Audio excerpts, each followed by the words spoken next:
নোয়াখালী আজ বিভাগ চাইতে হচ্ছে। ধনে মনে জনে ইতিহাস ঐতিহ্যে অর্থনৈতিক উন্নয়নে পরিপূর্ণ একটি জেলা আমাদের এই নোয়াখালী। অত্যন্ত দুঃখের বিষয়, বর্তমান সরকারের কাছে নোয়াখালীকে বিভাগ দাবি করতে হচ্ছে। নোয়াখালী মানুষ কেন বিভাগ দাবি করতে হবে? আমরা ধনে মনে জনে ইতিহাস ঐতিহ্য এবং অর্থনৈতিক উন্নয়নে পরিপূর্ণ একটি জেলা। 3000 বছরের ইতিহাস ঐতিহ্য রয়েছে এই নোয়াখালী জেলার। এই নোয়াখালী জ্ঞানীগুণীর জেলা। এই সেই 1992 সাল থেকে আমরা বিভাগের দাবিতে আন্দোলন করে আসছি।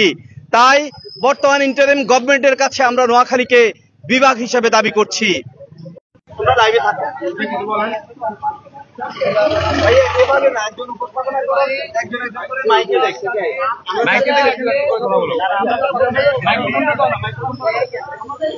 হ্যালো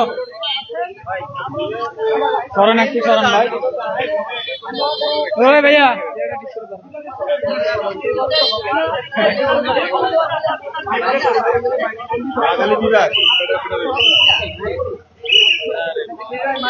এখানে নোয়াখালী বিভাগের দাবিতে রাজপথে আন্দোলন করতেছে। এখানে নোয়াখালীর জনবাসী নোয়াখালীর মানুষ, ওদের দাবি একটাই, নোয়াখালী বিভাগ চায়।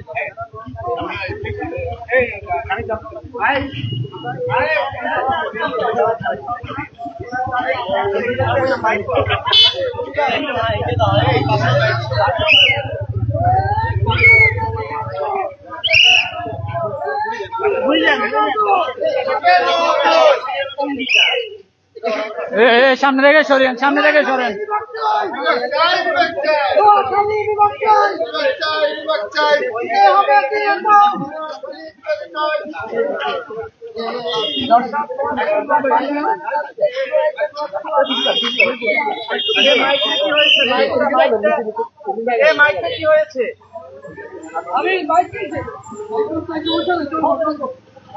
দেখি ভাই একটু জায়গা দেন ভাই। নোয়াখালী অধিকার, নোয়াখালী আমাদের অঙ্গীকার। এখন এখানে একজন প্লেকার্ড নিয়ে দাঁড়িয়ে আছেন, আমরা ভাইয়ের সাথে কথা বলবো।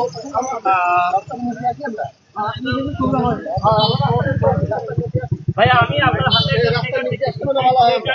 নোয়াখালী অধিকার, নোয়াখালী আমাদের অঙ্গীকার। ফিরোজ সাহেব, ফিরোজ সাহেব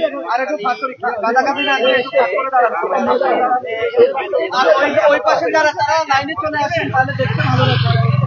ভাই ওখানে না দাঁড়ায় সবাই লাইনে আছে। ভাই আপনারা এখানে না দাঁড়ায় সবাই লাইনে আছে।